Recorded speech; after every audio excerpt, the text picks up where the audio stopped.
Welcome to episode 102. Tarot for the New Year. Yay! Join us as we explore the uses of tarot as we look ahead into the new year. And we'll each share one card that has an important meaning for us this new year. Stay tuned.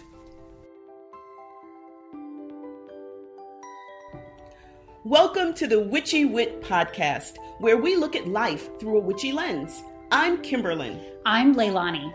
At Witchy Wit, we explore current events, Ideas, music and books, and experiences in ways that recognize energy and life in everybody and everything. We are both real witches. And we bring two real perspectives through the lens of our different ages, Races, and backgrounds. with a healthy skepticism for what we have been told is true. Our conversations are raw, candid, and vulnerable. Join us as we cast a spell to uncover what we each know is true in our intuitive, witchy selves.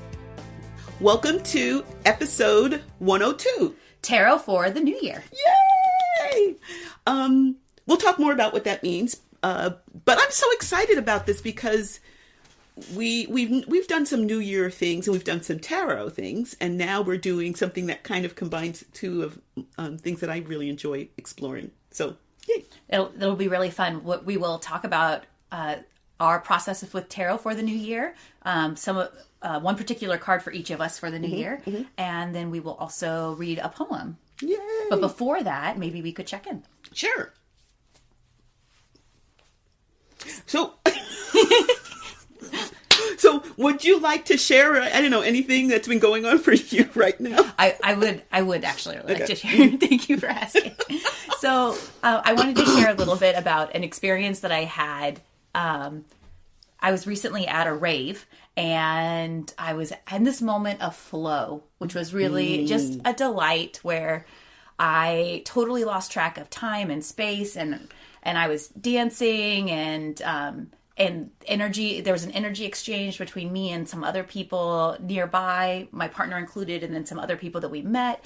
And it was just a really beautiful moment of connection and freedom and just being in my body and the music and just really letting go. And I think those moments are really wonderful. I do think I'm lucky in that as a witch, I experience them on a somewhat regular basis. But this was still really a delight to experience, especially in a different situation instead of like in a ritual space. Although I would argue that raving is a ritual space, but that's a separate second. So anyways, I'm in this moment, this really delightful moment. And this young lady taps me on the shoulder. And I'm dancing and dancing, and she taps me on the shoulder. So I'm kind of like jolted out of my I'm thinking like, well, like somebody needs to get by or somebody's sick or like something's happening. So I kind of jolt out of my experience and like turn and look at her and smile. And so it's very loud. And she like leans over to me and like is screaming so that we can talk. Because I have earplugs in, by the way.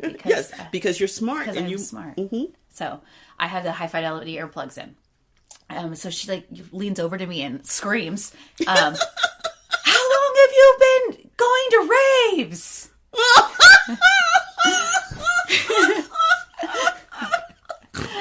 And in that moment, I'm genuinely confused.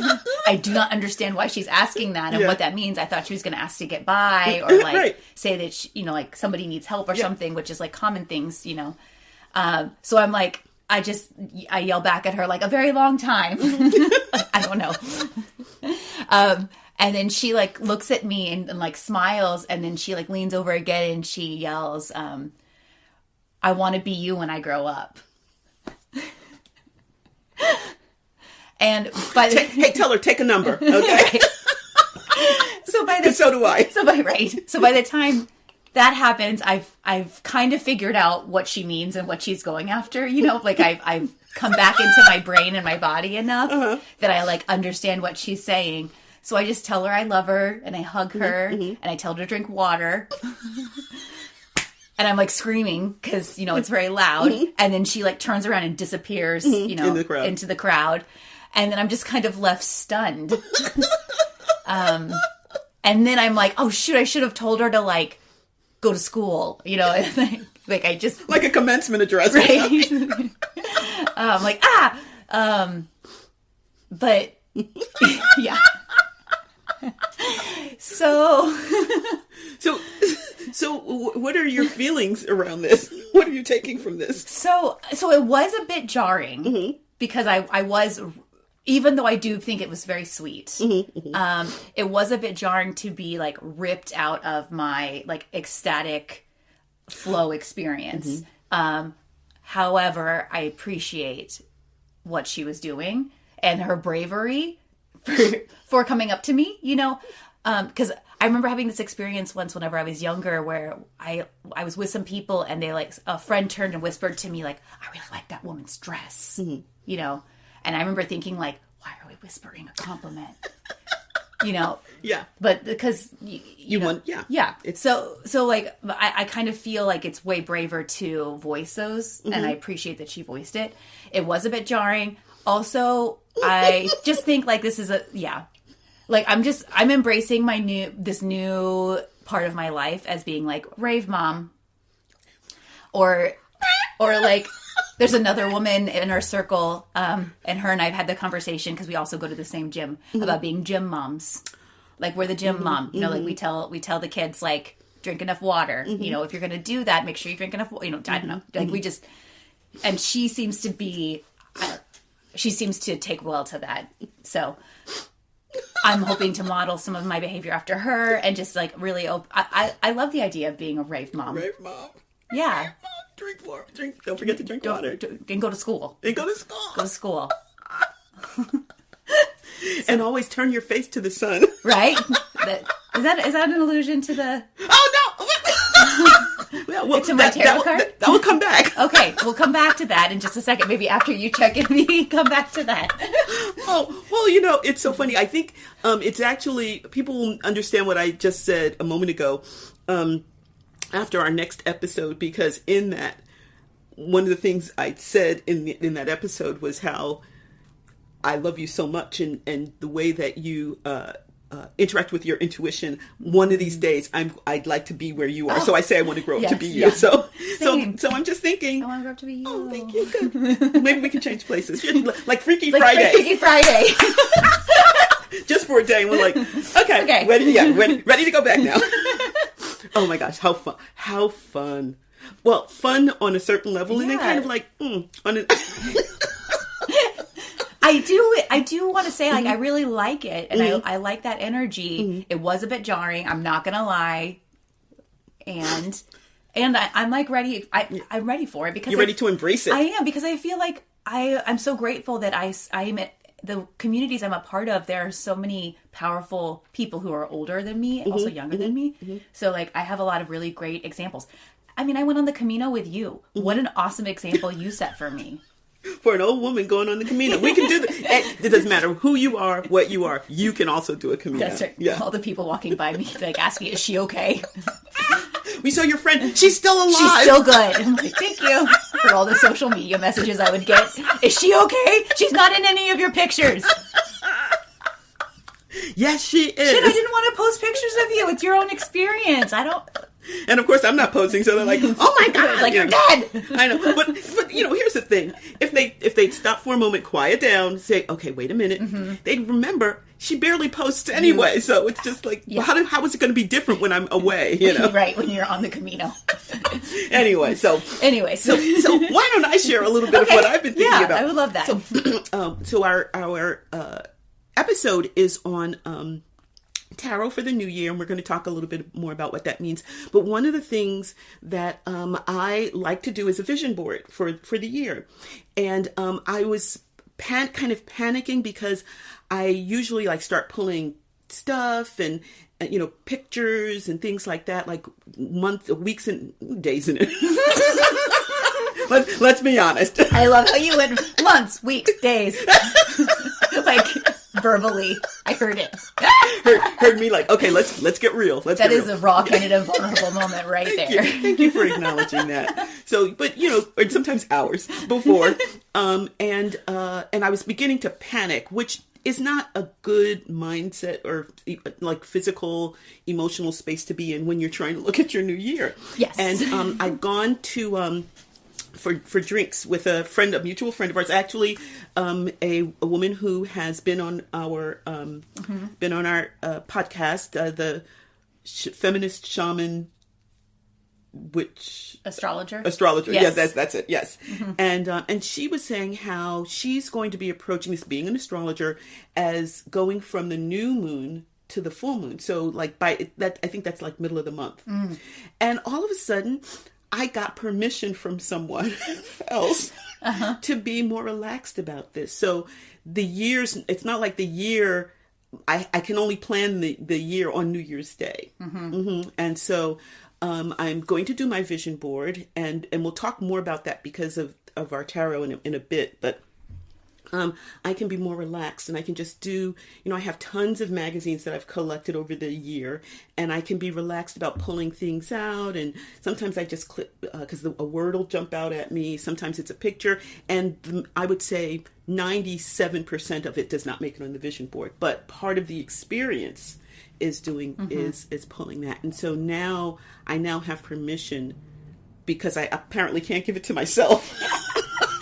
But I feel more relaxed about taking my time and enjoying the process, as opposed to I've got to have a product and then cramping everything else. Because for me, part of the vision board is, yes, having the product that I can then look at for the rest of the year, but being more expansive about it allows the product to be better, right? And it allows me to enjoy the process more. So that's where I am.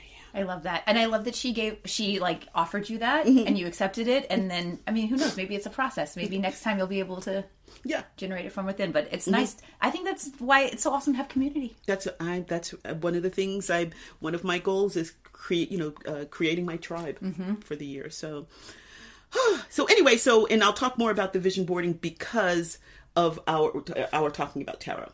We're definitely teasing the episode with our check-ins. Yeah, we are. Yeah, it wasn't.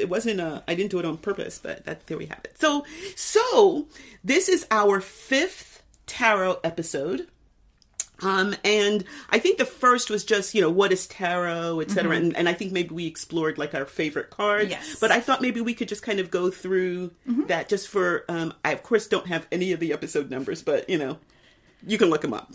Yes, and on YouTube I have them on a playlist of like tarot as one list. I have like a Witchy 101 playlist, all episode playlist. Oh yeah.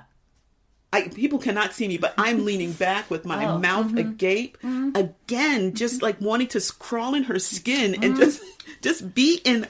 Thank you. You are so amazing. You could thank the social media manager. Yeah. That's me. Yeah, with 2 of us, I mean, it's pretty, we have our jobs, but oh my gosh, like my head is exploding. It wouldn't even have occurred to me to kind of think of that. I do like lists and organizing. And then if you're looking on like a Spotify or Apple Podcasts, wherever you get your podcasts, if you search us and then tarot, the tarot episodes will pop up because we have them all labeled. We have them and tagged. And tagged, yeah. So, yeah. Whoa. Yay. Yeah, so our first one. I do the tagging. Can I say that? Yes. That you are our. I do something that is valuable and contributes to our editing. And publishing. Okay. You're our editor and publisher. Okay, there we go. Yes, indeed. Yeah, that's right. I mean, that sounds important because it is. Because we've got to get it out there. Yeah. Okay. Yeah. Thank you so much. Yes. I appreciate it. Yes, I'm here for it. Yeah. So anyway, our previous tarot episodes, our first was introduction, and in that we actually talked about some of our favorites. For I can't remember. I know I think it was like our year and our life card. So for me, it was the Hierophant and the Tower. That was my Tower year. Oof. Yeah. And it was. Yes. It was my Tower year. Yes. So there we go. Yeah. What, and yours? I did the Priestess, the High Priestess and the Hanged one. Yeah. So that was our first episode. And then I think we did another that was the Magician and Temperance. And then we did one on empowering cards. And that was Empress and Strength. So... yeah, so we're diving in, and one of our Patreonistas said more tarot, so here we go. They ask, we listen. That's right. Yes, exactly. It's another one of the services that we provide is listening and then do it. So maybe before we talk about our cards for the episode, maybe we could talk about New Year's cards and New Year's Yeah, spreads. why? Like who? Like why would you? Okay, so first of all, I say this I say this all the time. The New Year is an artificially constructed rite of passage, highlight date, because it's just based on one of many calendars, right? So, but having said that, our culture throws a lot of energy into it. Not perhaps the way I would, but still, just collectively, there's so much energy, so that even though the date itself may not mean anything, we make it something, right? Because, people plan to go out that night and spend a lot of money, and, the fireworks here in San Antonio started like 9:30, 10 o'clock. Gosh, yeah. Yeah. So it's our and it's not just in the States, it's elsewhere as well, but we throw a lot of energy, and that energy, in my opinion, can be tapped, regardless of how they're putting it in and their reasons for putting it in, but the energy exists nonetheless. Yeah. Yes. As an energy, which, even though I don't feel like the Gregorian calendar is like the calendar I subscribe to the least in my life, energetically, I still want to hop on that energy. I'm not gonna let an energy wave like that pass by without tapping into it. I know. It's a think of ourselves as surfers. It's like, it's the big one, and you grab your board and it's not my favorite wave, but I'm not gonna pass off an opportunity at a wave. Exactly. And in its own way, it's one of the ways in which our culture, which is a very linear culture as a whole, does acknowledge the cyclical nature of nature, the cyclical nature of our lives and of time, right? And the way we construct time. Yeah, I think so. So it's an important date for that reason, and not because of it being number one, but because we make it. And so that's and so it's powerful. And I think one of the reasons why having a New Year's spread is like, anytime you can tap into a powerful energy and use it with your tarot for whatever reasons, divination, empowerment, self-awareness, knowledge, etc. It's just going to make it that much more useful. And I think this is, for me, this is just Kimberlyn, but it's much better than a resolution. I think so. Yeah. I mean, I step out of that. I'm going to do this kind of construction that I'm going to do, that everybody does, that a lot of people by September 20th or, whatever, they've already either forgotten or starting to beat oneself up about, right? And I'm stepping out of that cycle by focusing more on the cyclical nature and the use of tarot for whatever reason. We can talk about how we're using it. Yeah. Yeah, I agree. It's definitely, I think, more coming from a more curious place than a demanding place. Yes. And a mind. So I also think of it as being a very mindful place, just not, okay, Happy New Year. And so first of all, it's, I sound a little judgy, but, and I'm trying to step away from that. And I don't mean to be judgy of people who celebrate this in a different way. Right. So however you do you, and enjoy, and hopefully enjoy it. That's the most important thing. But for me, the way I'd like to approach this kind of milestone, this time marker, is then being mindful of what it could represent for me. And I can make that decision. I can choose what it's going to represent. So it's just a mindful way for me of approaching the new year. I love that. Yeah. And okay. And so one of the books that I love is Angelis Arian, and I'm totally probably hashing her name. It's called The Tarot Handbook: Practical Applications of Ancient Visual Symbols. Oh wow! It's an incredible book, and we've talked about it when we've talked about like getting our life card and year card and stuff. And I use her process and just the way she explains how you go through the cycle, like your year card every year is just going to move further in the major arcana, and then after I think 8 years, 9 years, something like that, then it slams back or whatever. And so you as a person, well, let me, I can get really excited about this. I'm going to stop there, but just she has so many different ways of thinking about how tarot can be so illuminating.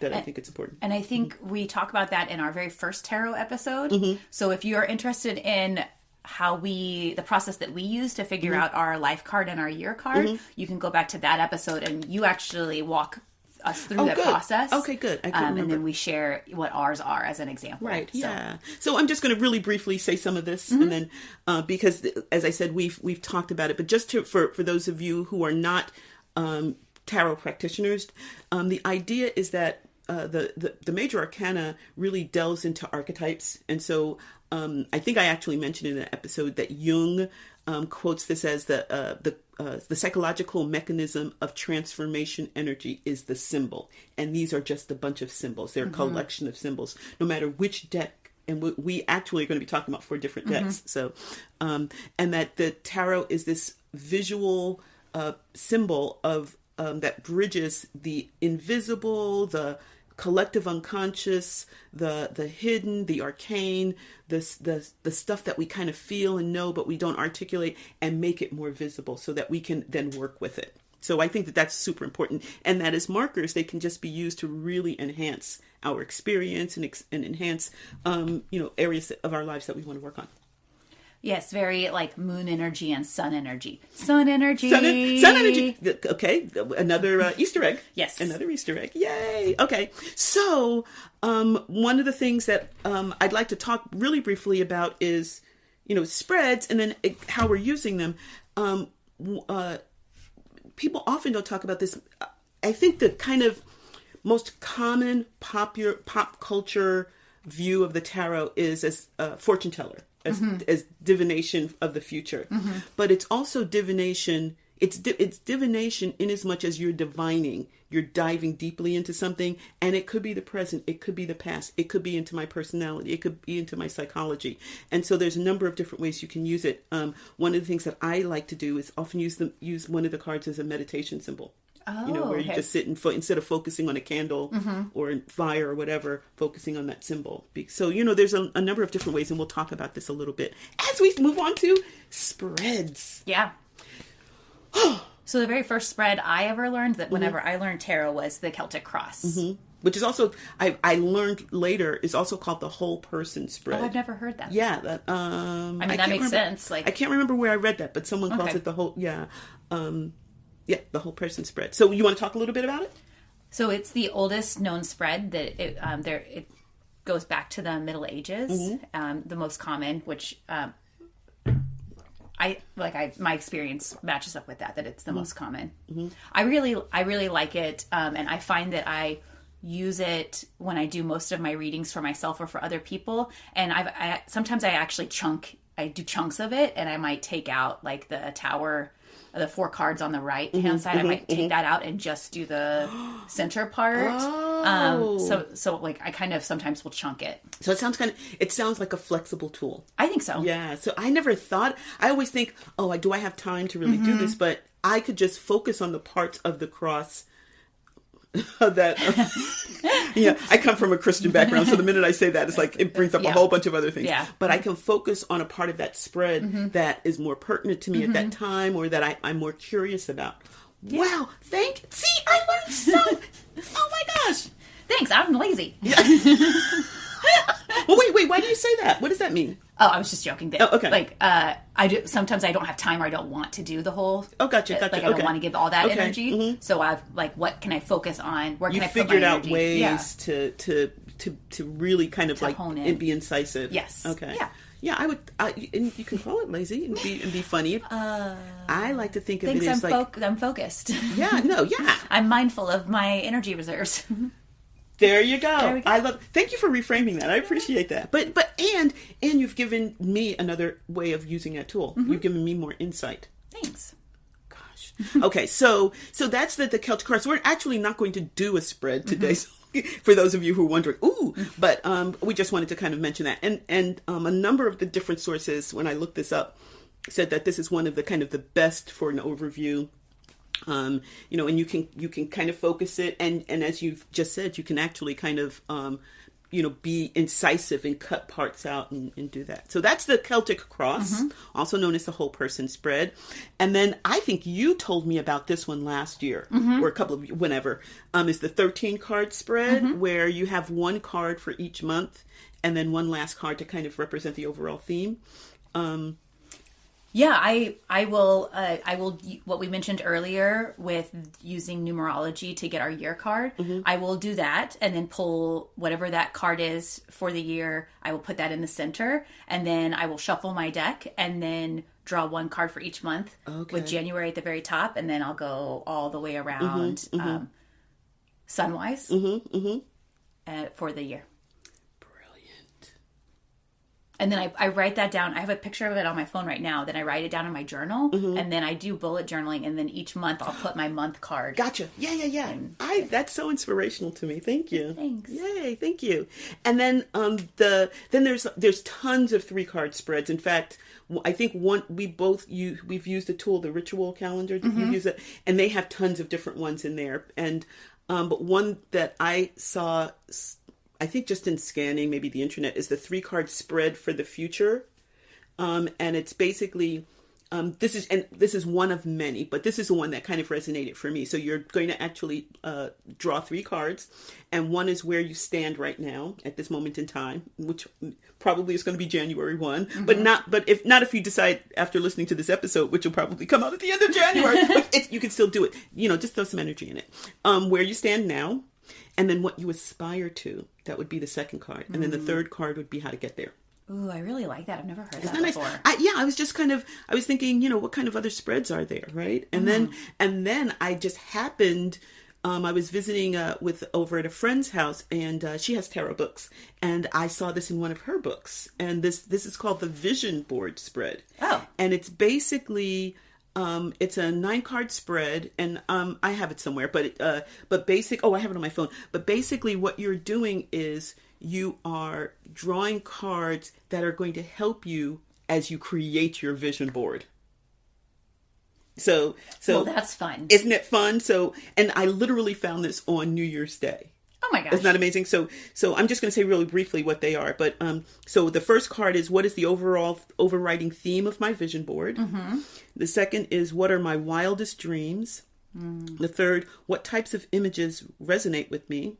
The fourth card is, can I let go emotionally and mentally in my selection process?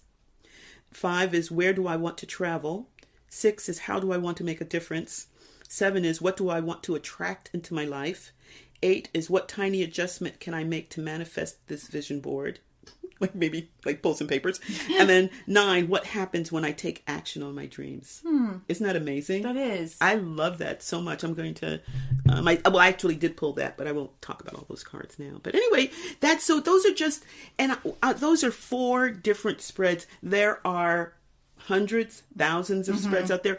And depending on how confident you feel, you can intuit your own.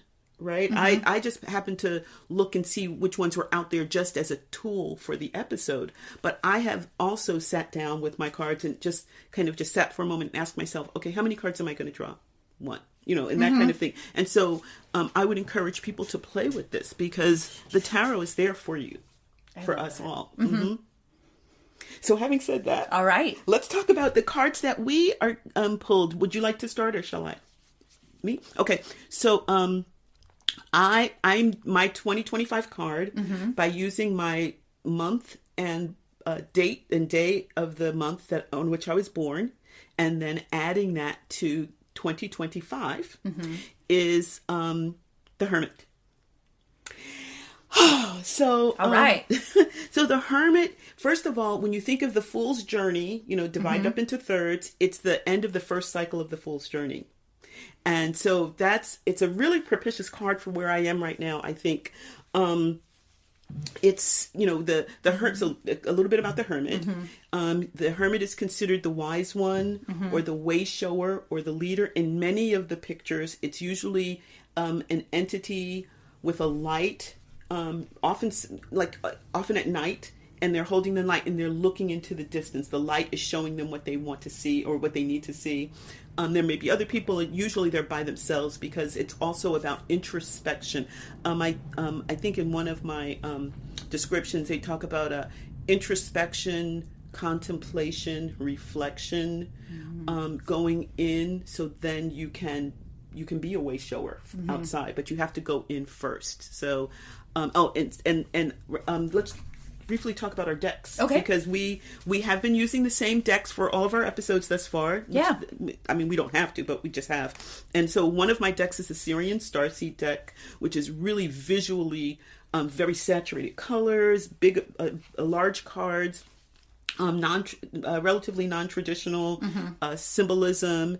And then I also use the Thoth deck, and that's very graphically situated pictures, more sketchy looking than I think the Syrian Starseed is more realistic, yes. More photorealistic, and the Thoth deck is much more symbols and graphic, etc., and very much tying into that's Crowley's the deck that Crowley commissioned, and ties into the Kabbalah, ties into a number of different Egyptian mythologies, etc. So those are the ones that I'm going to be using. And would you care to share which ones you are using? Yes, and I am bringing the rider-waite Coleman Smith and the Modern Witch. And the Modern Witch, which I love, yeah, and I think these are great because they give us so many different facets of the same type of imagery. So with the Thoth deck, the Hermit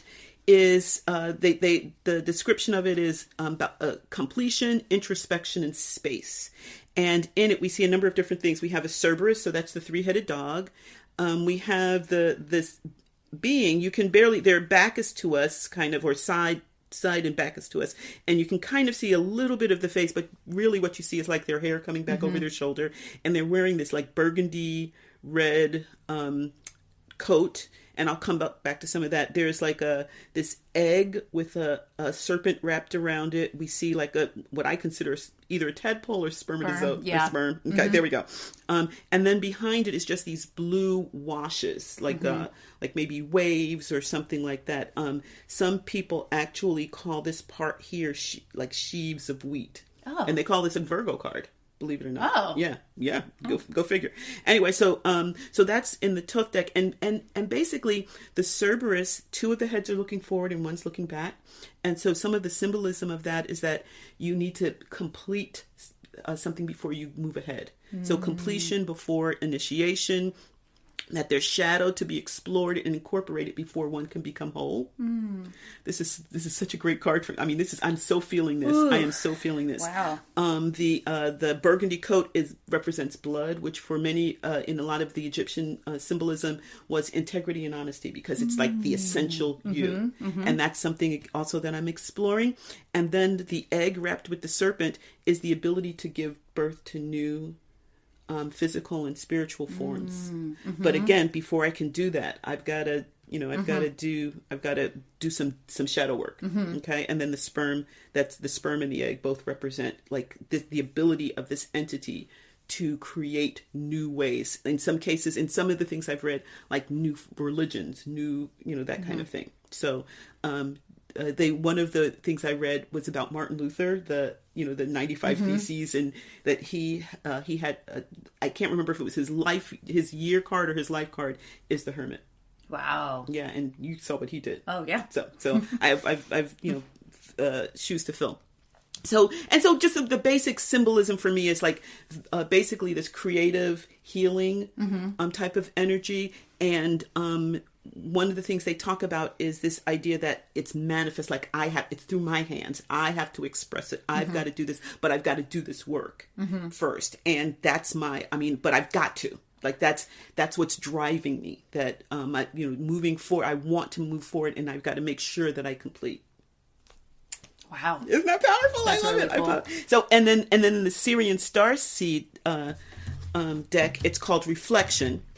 And I'm so glad you brought yours, because, Wow. like in many of them, it's this old white man, which, if the majority of the people not anymore in the country are white, but I'm not. So sometimes I have some difficulty with some of these.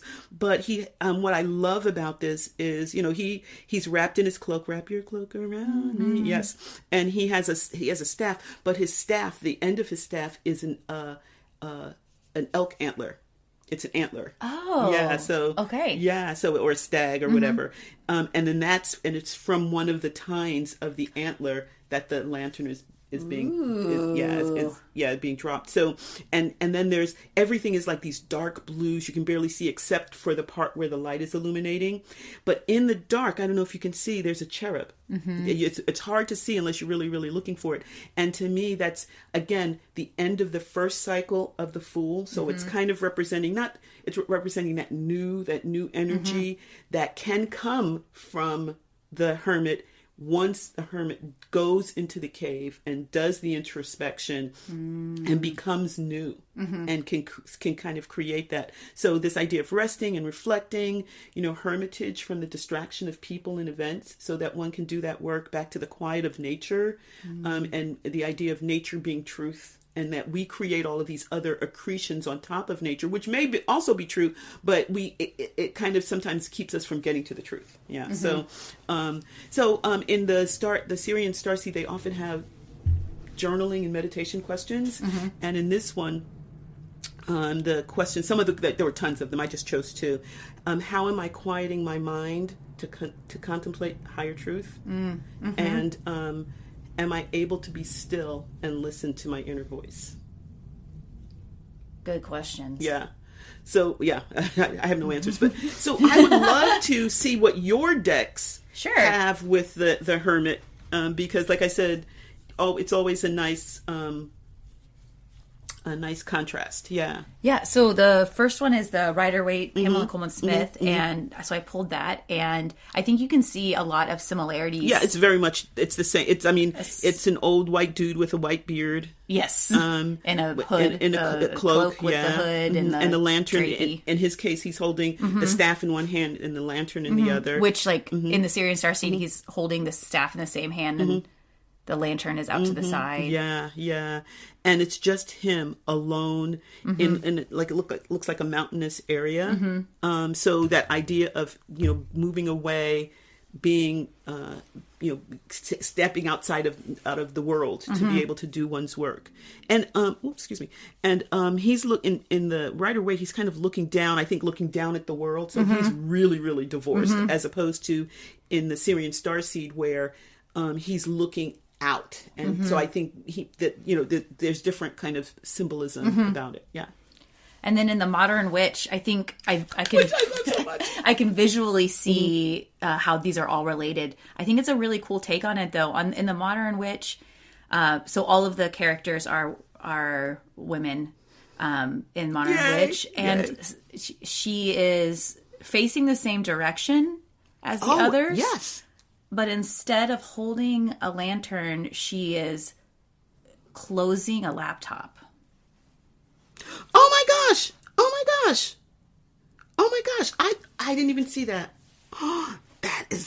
That's huge. Yeah, so I really think it's a real modern take on the light of knowledge, and like how that was represented by a lantern, and now in modern times. She's closing this laptop. She's going to turn inward instead of looking outward and guiding or exploring outward, closing that down. That is so huge. And I love how they're all looking to the right, which is the future as opposed to the past, right? And in the background, while she has a laptop, it's on an old wooden antique desk, and she has this old fashioned, almost stained glass window behind her. But she's still wearing the cloak, and she has white hair.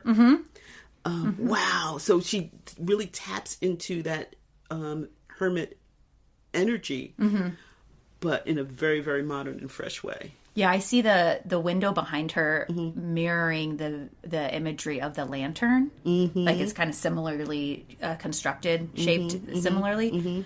But I like the modern take. I mean, I certainly have felt that whenever I'm like, it's time to close this laptop. Like it's time to stop accessing the infinite.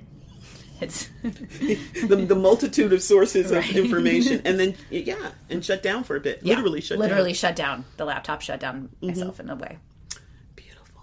Thank you. So that's the Hermit. I mean, it's basically. I don't think I have anything else to add. It's just basically that whole idea about going into the dark, going into the shadow, doing that work before you can do something else. Yeah, that's it. That's all. It's so easy. So easy. So easy. No, it's simple, but it's never easy. Correct. But yes. as we talk about going, before we can do anything else, we've got to explore the dark. Then the idea being is then one goes into the light, which leads us to your card. The sun. So tell us about that. So I did the year spread. I did it on January 1st, where I put my year card in the middle, which is temperance. And that's math, like that. We do that with the numerology through the math. And then I laid out my 12 cards around it. And the only major arcana card that was in my spread that we hadn't done yet was the sun. So I picked that. And so the sun is my card for December. Of 2025? Of 2025, yeah. Mm-hmm. So, but I thought it was a great way to pick it because I said, whatever major arcana card we haven't done that shows up in my spread, that's the one I'll do for this episode. So, I thought we could maybe describe the cards. I have the rider-waite Pamela Coleman Smith version of the sun right here. And it shows the top 50% is the sun. Normally the sun has a face on it. Sometimes it doesn't, but normally it does. And then there are normally sunflowers and then a wall. And then in front of that wall is a gray horse with a child. Normally the child is naked, just like arms spread out. To me, it looks like a star. Just like arms, like just total abandon of like, they're just open up, joyful, holding a tall staff with a red flag on it. And then like moving towards the viewer. Yes. So that's what it looks like for the rider-waite. And what I love about it are the rays that come, like everything is kind of this, the face of the sun, and then the rays that come out of that, the sunflowers and the petals that come out of that. And to me, it's like he's saying, I'm converting some vitamin D today, my friend. He's like it's like he's a sun worshiper. Yeah. Oh, that's great. And then the modern witch is pretty similar, except the little kid there's a couple of changes that I really, really like. The little kid is a little girl in like a little white dress. And she's gleeful. Her hands are like more up. She just looks more ecstatic to me. And then another thing that I really like is that the sunflowers are turning towards the sun. Yes. Which is like something I love about sunflowers and the way that they, when the sunflowers will turn and face the sun, which I think is just really delightful and beautiful. It's magical. It's just so magical. So in the Modern Witch deck, the sunflowers look as though they are turning to face the rays of the sun. Yes. And one of the things I appreciate with the Modern Witch is that it draws on those ancient archetypes that we see in the Smith, the rider-waite Coleman Smith deck, and she brings a freshness to it that makes to me look at it a little bit more hard. Like this I'm so used to seeing, right? And then we can delve into it and explain it. But with if the minute I turn over the Modern Witch, I like and it makes me reflect maybe on the more traditional archetypes, but because of the differences, that makes me a little bit more reflective. Yeah. Speaking of differences, would you like to share yours? So in the Thoth deck, it's this huge, like 2/3 of the card is this big, like almost a burst, almost like an explosion type of burst of sun with smaller and smaller concentric circles in it, and the rays look almost. It's less like sun rays, it's more almost like projectiles or something, like shooting out like fireworks. Shooting out. The firework wheel that spins. Yes, that's what it looks like to me. Yeah, exactly. And then below it are two figures. So Thoth tends to use the figures of the lovers in a number of different ways, or use the two figures in a number of different ways. So in the traditional deck, you see it for the lovers. You see it in with death. But in the Thoth deck, it comes back again and again. So they're dancing, instead of it being a little boy on a horse, they're dancing. They're like they have wings, like butterfly wings, and but it looks like they're in the heavens. And so you can see, they're almost like they're flying. And in the corners, we have like the all of the symbols of the heart of the zodiac, and then two circles that to me kind of symbolize planets. So it's like they're up with the sun, So I think that that's an important part. That's a little bit different. I see like the mirroring of the openness of the child on the horse with the way that their body language is. They're like very open, celebratory. Yes. And just for those of you who haven't seen our other, or listened to our other tarot episodes, in the episode notes, I put links to these cards so you get a chance to see them. Oh, nice. Yeah. And then in the Syrian Starseed deck, it's called Solar Deity. Whoa. Yeah. Okay. And so it's many of these are very much into symbols of planets or constellations or things like that, and it's always in the back on a background of the night sky. And so here we have, it looks almost like a sunburst, with the waves going up above it, but then there's some rays that are coming out from below it, and in the center, kind of exploding from the sun, is that white horse that we saw in the rider-waite Coleman Smith, but it's a Pegasus, so it has wings, many wings actually, but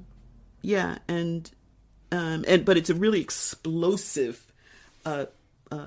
picture. So it's very animated, very like I feel when I look at it that someone's taken a picture of one moment of time of this explosive moment, this explosive event, and we've just captured one small bit of it.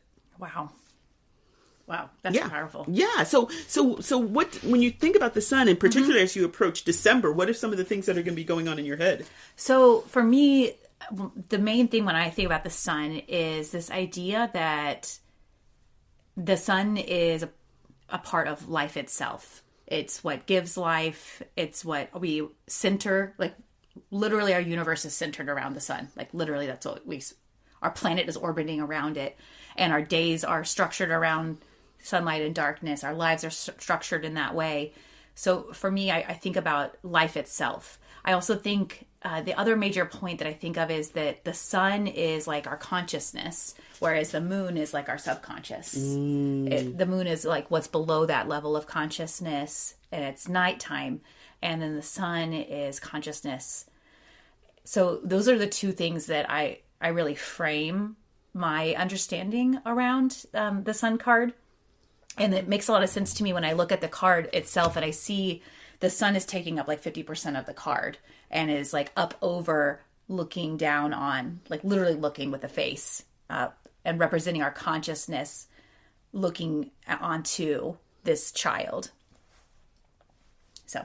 Yeah, and for me, just knowing that was the card that you pick, I always think like the Fool's Journey, right? So we're almost at the end of like there. So my card, the Hermit, is the end of the first cycle, right? And then we have another cycle, and then we're 2 cards away. Is this 19? What is it? Yeah. So we're 2 cards away from the total end of the cycle, where it's like, okay, you're bursting forth as you're fully expressed. One is bursting forth as one's fully expressed being, right? And so I think that that's pretty significant as well. And that joyousness, it seems to me that having lived through, because this is the cycle, this is not the cycle with the tower. Yes, it is. This is the cycle with the tower. So there's been a lot of change, a lot of growth, a lot of, and whereas mine is kind of looking forward, but having to work through some stuff in the past, yours to me is just like shooting forward. That's interesting. I hadn't considered what you were saying. And when I did my year spread, the only other major arcana card other than my year card, which is Temperance, is the Tower. And so I find it interesting. I think it's in March. I find it interesting realizing what you just said, that they're both in that same cycle. So then that actually makes me feel better. Because when you saw that coming up in March, you were thinking, I'm like, God damn.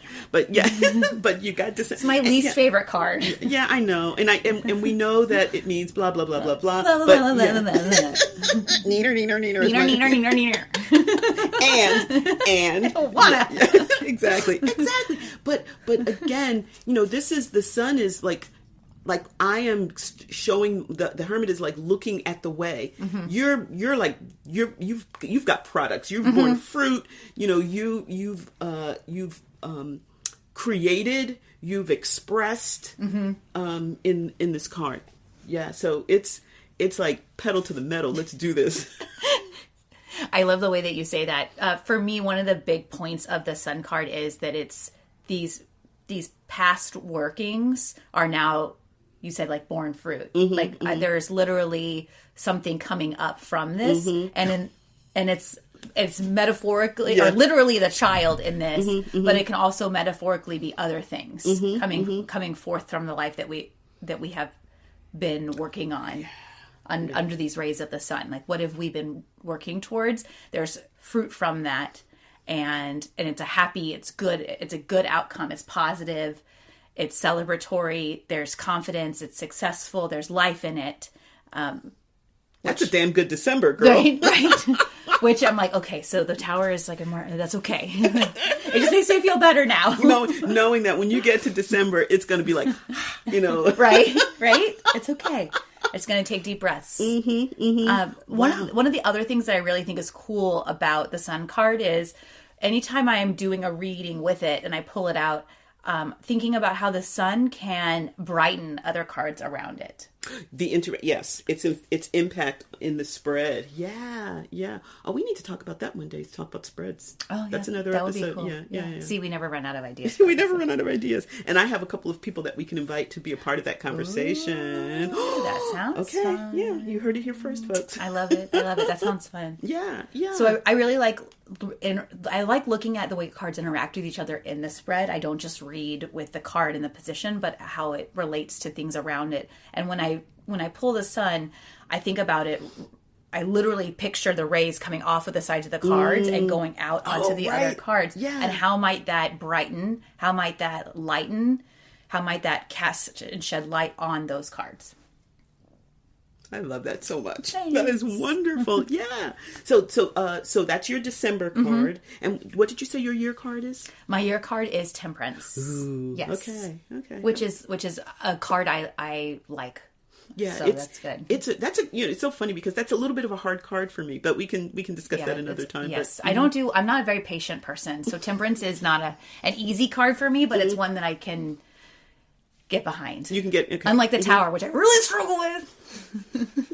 I know. I tried to embrace the Tower. That was a big mistake. There is something to be said for having a little bit of distance from the impact of the Tower. I think. Thank you for that. Thank you for sharing that. I don't want to embrace it. No, I thought, silly me. I thought, you know what? Everybody else, they run from the Tower. I'm going to run towards the Tower. Okay, so I really did the Tower. I really did the Tower. It was a great opportunity for me to understand a lot of what that Tower can do. Yeah, I think there's a reason we run from the Tower. Yes, indeed. So anyway, these again, we're scratching the surface, right? And we could probably spend a whole year every episode on just one card. For sure. But that's a different podcast. But this gives us an opportunity to kind of think about what's coming, what's ahead of us, and having some guidance, and looking towards the end and having some consolation and solace. For sure. So the original poem I had chosen, because I guess I hadn't really looked at maybe what your card was. It really had everything to do with my card. It was about going into the dark and blah, blah, blah. And then I went and looked at your card and I thought, okay, not so good at summing up all of the energy of our episode. But I think this is another one that I think is also useful. And it's a poem by Ella Wheeler Wilcox, who is I think she died in 1920. So But basically, she was writing. She was born in the 1850s, so she wrote at the end of the 1800s into the 1900s. And one of the things I find interesting about her was that she was a very traditional woman. She married, but she did write poetry like kind of nonstop and published. And she uses a lot of traditional symbolism, but there's a level of eroticism that's underneath everything that just kind of, if you squint, you see it, Get it but out. yeah, but Get it, girl. Yeah, but she was writing within the norms of her time so that she could be published as a woman, which is hard, particularly with poetry, which is so sensual, right? We see you, Ella. We see you, Ella. We see that. We see you, Ella. We'll read some more Ella. So anyway, the poem is called The Year. What can be said in New Year's rhymes that's not been said 1,000 times? The New Year's come, the old years go. We know, we dream, we know. We rise up laughing with the light. We lie down weeping with the night. We hug the world until it stings. We curse it then and sigh for wings. We live, we love, we woo, we wed. We wreath our prides. We sheet our dead. We laugh, we weep, we hope, we fear, and that's the burden of a year. I just thought it was so perfect for our cards and the ways in which, all of the symbolism of our cards, and she just kind of sums that up. Well, thank you for starting your year here with us at Witchy Wit, and here's to a great 2025. Yay! We hope you have enjoyed the magic that has unfolded here at Witchy Wit. It would be great if you would help make Witchy Wit possible and get access to exclusive content by donating on Patreon. We'd love it if you join our Witchy community and enjoy shareable content on Instagram, Facebook, and YouTube. Would you do us a big favor and support us by rating and reviewing us wherever you get your podcasts? It's free and helps witchy folks find us. Feel free to email us at witchywitpodcast@gmail.com. We love to hear from our community. Reach out and let us know what's brewing in your cauldron. New episodes are released every second and fourth Friday. Follow us on your favorite podcasting platform so our episodes go right to your playlist. You can listen as you ride your broom. Stay witchy, y'all!